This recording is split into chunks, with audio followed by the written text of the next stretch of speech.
ወዳጃችን በክፉም በደግም ሳንለያይ በአንድ ጣራ ስር እንኖራለን ብለው ጥንዶች በሚቀልሱት የትዳር ጎጆ ደስታና ፈንጠዝያ የመኖሩን ያክል አንዳንዴ ክፉ ቃላትን የሚያወራውሩ ቡጤ የሚያሰናዝሩ አጋጣሚዎች መፈጠራቸው የማይቀር ሀቅ ነው። በተለይም ደግሞ አልኮል ይሉት ጉድ የትዳር ጎጆ ላይ አብዝቶ ይፈስ ከገባ እያደር መሰረቱን ሸርሽሮ እንደሚያፈራርሰው ምንም የሚያጠያይቅ ጉዳይ አይደለም። እንዲህ ያለው የአልኮል ጦስ ሳያስመርራቸው አልቀረም መሰል ታዲያ ህንዳዊው ሚኒስትር ምን አደረጉ መሰሎት? የትዳርና ዓለም አዲስ ሆነው ለሚቀላቀሉ ጥንዶች የአልኮል መጠጥን በዱላ እየቀጠቀጣችሁ ከትዳር ጎጆአችሁ አባሩት ብለው ለሙሽሮች ቆመጣ አስረክበዋቸዋል። አልኮል ደግሞ እንዴት ተብሎ ነው በዱላ ተደብድቦ የሚባረረው ብለው መጠየቁት አይቀርምና እነሆ ምላሽ ከሲኤንኤን ድረገጽ። እንዴት ሆነ መሰሎት? የሀገረ ህንዷ ማድሃያ ፕራዴሽ የተባለች ግዛት የጠጪዎች መናኸሪያ ናት አሉ። እናም የሀገሬው ወንድ እንዳለ ሰርቶ ምንም ብሎ ያገኛትን ገንዘብ አብዛኛዋን መጠጥ ቤት ሲያድፋፋት ያመሽና ቤቱ ሄዶ ሚስቱን ሲረብሽ ሲበጠብጥ አልፎ ተርፎም ሲቀጠቅጥ ማደሩ የሰርክ ግብሩ ነው። አብዛኛው የግዛቷ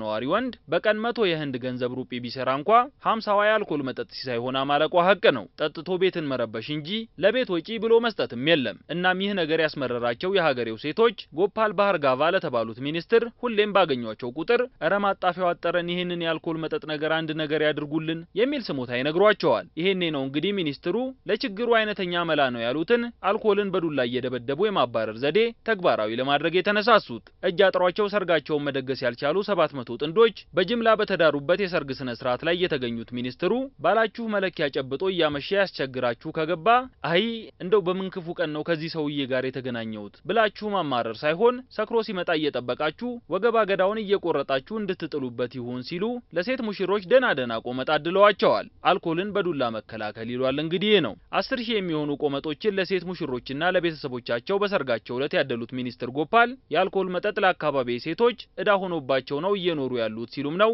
አስተያየታቸውን የሰጡት። ህንዳውያኑ ሞግሪ ሲሉ የሚጠሯቸውና ለወትሮ ለልብስ ማጠቢያነት ጥቅም ላይ ይውሉ የነበሩት ቆመጦች ሰክሮ የሚያስቸግርን ባለ መውገሪያነት ጥቅም ላይ እንዲውሉ ተጨማሪ ስራ የፈጠሩላቸው ሚኒስትር ጎፓል አሁን ላይ ቆመጦቹ የብዙ ሙያ ባለቤት ሆነዋል ሲሉም ተናግረዋል። ይሁን እንጂ ቆመጦቹ ራስን ለመከላከልና ከወገብ በታች ብቻ ለመማታት ጥቅም ላይ የሚውሉ እንደሆኑም ነው ሚኒስትሩ ያስረዱት። በአልኮል የሚነዱ አስቸጋሪ ባሎቻቸውን መቀጥቀጫ እንዲሆናቸው ለሚስቶች በሰርጋቸው ዕለት የተሰጧቸው ዱላዎች እነዚህ ቆመጦች ጠጪዎችን ማስተካከያ ናቸው፣ ፖሊስ ጣልቃ አይገባም እንደማለት የሆነ ህንደኛ ጽሑፍም ገላቸው ላይ ሰፍሮባቸዋል። ሙሽሮቹ በሰርጋቸው ዕለት ከቆመጥ በተጨማሪም የቤት ቁሳቁሶችን ተሸልመውም ነው ወደ አዲሱ ጎጆአቸው ያቀኑት። ወዳጃችን ነገሩ ጉድ በል የህንድ ባል መለኪያ ብትጨብጥ ይጠብቃል ደናፍልጥ የሚያስብል አይመስሎትም? በእርግጥም ታዲያ ህንዳውያኑ በዱላ እያደባዩ ሊያባሩት መነሳታቸው ሁሁ የሚያስብል ቢሆንም የአልኮል መጠጥ ጠንቁ ብዙ ነውና ከትዳር ጎጆም ሆነ ከግል ኑሮ ወግድ ሊባል ይገባል እንላለን።